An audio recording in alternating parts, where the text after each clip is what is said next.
Hi, my name is David. Did you get a handout? What number are you, David? Right up to you. 22. Sorry to hear about your mom. That was a great speech. My name is David. I grew up so poor I couldn't even afford parents myself. My speech today is on juvenile delinquency. I'm going to share some of my stories, some of the pitfalls of juvenile delinquency, and how one teacher's perfectly timed advice changed the outcome of my life.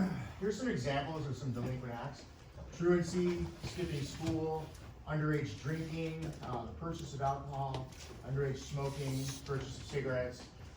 These are some things, back in my time. I grew up in New Hampshire, so there wasn't really drugs out there at all, or none that I knew of anyway.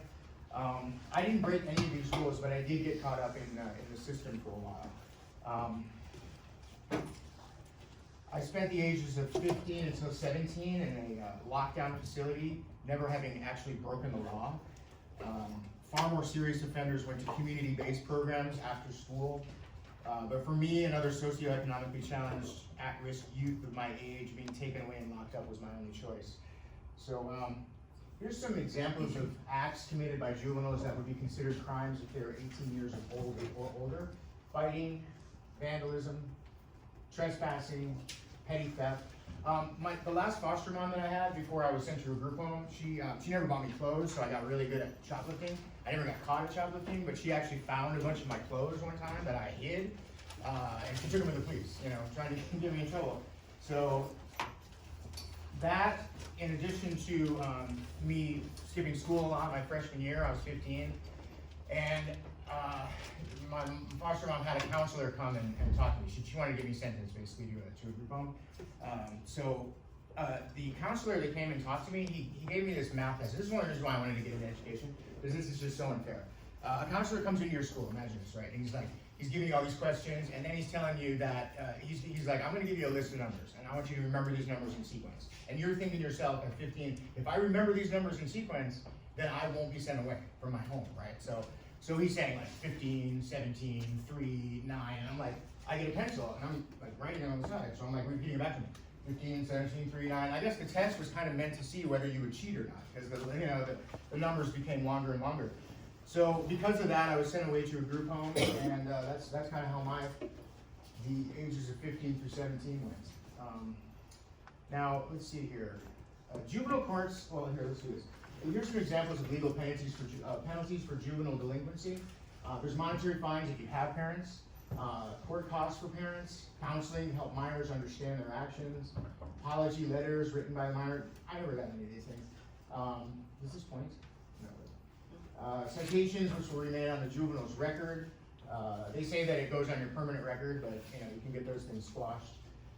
Diversionary programs like electronic monitoring, these things weren't available in the 70s when I was not breaking the law, but I had to be sent away nonetheless. Currently the United States confines 336 youth out of every 100,000. That means about 70,000 youths are locked up right now in facilities across the country. By comparison, South Africa confines only 69 out of every 100,000. So, in California, I was a fireman for a while in Azusa for a couple years, a forest fireman.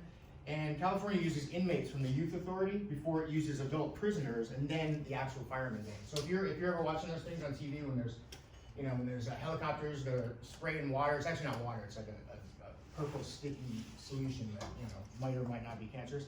They send the kids in there first, and the kids have to basically do what's called a fire line. They have to cut any brush, within about a 5-foot radius of where the actual fire is, so it doesn't catch and go any further.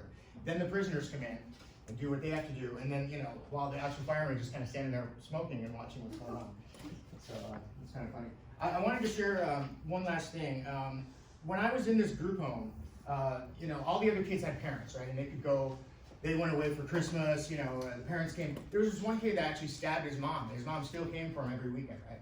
But I didn't have parents, so they let me go do a play at the local high school. They eventually let me, take classes at the local high school, and I ran away. I got a job, I bought a car, and it was a really small town in northern New Hampshire. And so one day, Officer Ciccarelli, he's like a sergeant in town, he saw Christine Ciccarelli, his daughter, get out of my car one time. And so that was it. He wanted to I had a friend, his name was Mike Roos, my best friend. I was living with him. I ran away from the group home and lived with him for a while. That officer shot his dog because he had issues with me. So from that moment forward, it was kind of like for years and years and years, I sort of had an issue with the law, as you can imagine. What I heard after that was they called me into the office and they said, Officer Sugar really wants to get you locked up.